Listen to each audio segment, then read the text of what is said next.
Uma pergunta muito comum é qual panela usar. Vale destacar que todas elas têm suas vantagens e desvantagens, porém algumas com mais desvantagens e até riscos à saúde que vale a pena destacar.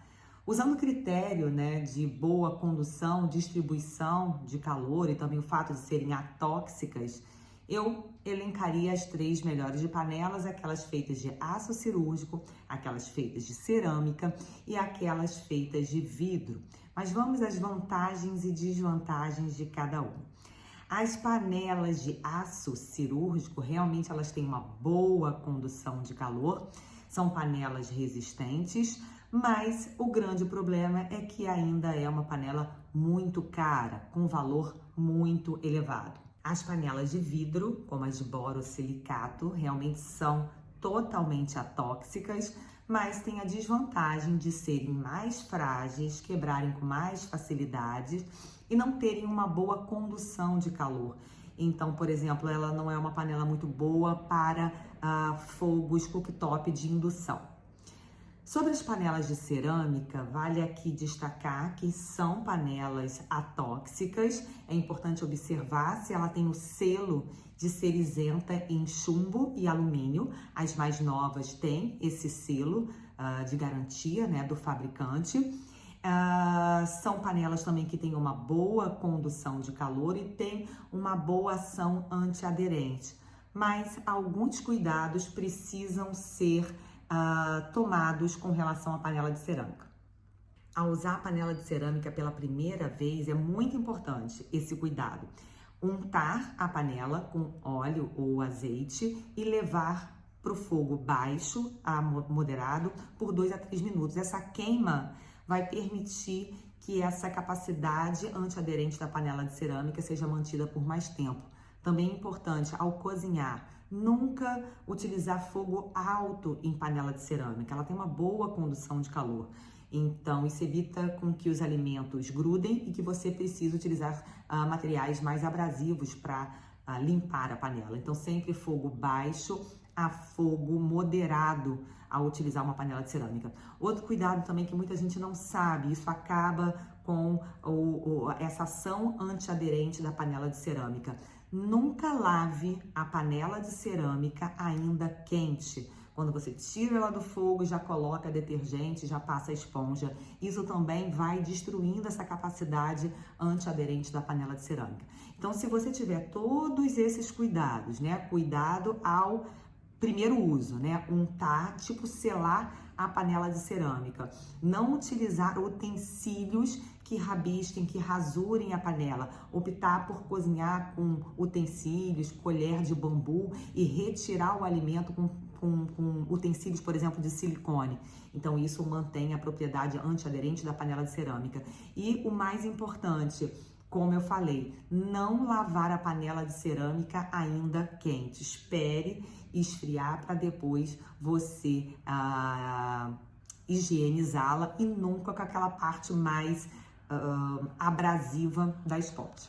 Agora eu vou falar de algumas panelas que podem ter desvantagens importantes e é preciso a gente observar quando usá-las, quando não usá-las. A panela de alumínio, embora seja uma panela barata, de um material que seja de boa condução de calor, ela tem um grande problema com relação ao mau uso e ao excesso de uso, porque isso pode acumular alumínio no organismo, que está associado, por exemplo, a doenças neurodegenerativas a longo prazo, como Alzheimer. A curto prazo também tem problemas associados ao acúmulo de alumínio no organismo, desde infertilidade, queda de cabelo, cansaço crônico, dificuldades de atenção, entre outros problemas. Mas, mais uma vez, é importante não guardar alimento em panela de alumínio, não utilizar materiais abrasivos, esponja de aço, para higienizar a panela de alumínio e muito cuidado com a cocção de alimentos ácidos em panela de alumínio. Então, e também todas as suas panelas serem de alumínio. Então, eu acho que esses são os principais problemas com relação ao alumínio, porque me falam também muito com relação à panela de pressão. Então, se só sua panela de pressão for de alumínio e você tiver esse cuidado, por exemplo, na hora de higienizar de você não usar um material abrasivo, você minimiza a liberação de alumínio para o alimento. Uma outra questão, se por acaso na sua panela de alumínio, por exemplo, na sua panela de pressão de alumínio, acumulou alimento e você precisar utilizar a esponja de aço, é importante que depois você ferva água por 15 minutos nessa panela. Isso forma uma camada de óxido que diminui a liberação do alumínio para o alimento no próximo uso. Então, toda vez que você precisar arear uma panela de alumínio, depois coloque água e ferva por 15 minutos, porque isso irá minimizar a passagem de alumínio para o alimento. Com relação à panela de aço inox, eu poderia apontar que o principal problema seria o uso pelos pacientes que têm alergia a níquel.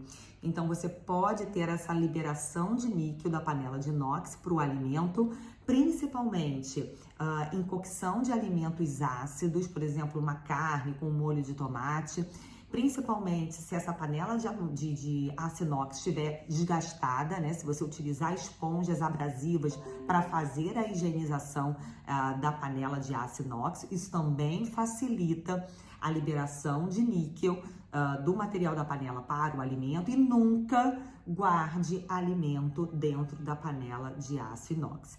Então, acho que esses seriam os maiores cuidados. Não usar para os indivíduos alérgicos a níquel, muito cuidado com relação à má conservação, ao mau uso, principalmente utilizando esponjas abrasivas, e cuidado especial ao não guardar alimentos dentro de panela de aço inox e com a cocção de alimentos ácidos, porque tudo isso facilita a migração do níquel da panela para o alimento. Com relação à panela de barro e à panela de pedra, além delas serem mais pesadas, né, elas poderem quebrar, ela tem aí a desvantagem maior seria que elas não são bons isolantes de calor. Então você precisa de mais tempo de fogo, você precisa de maior tempo de cocção, e com isso gastando mais gás.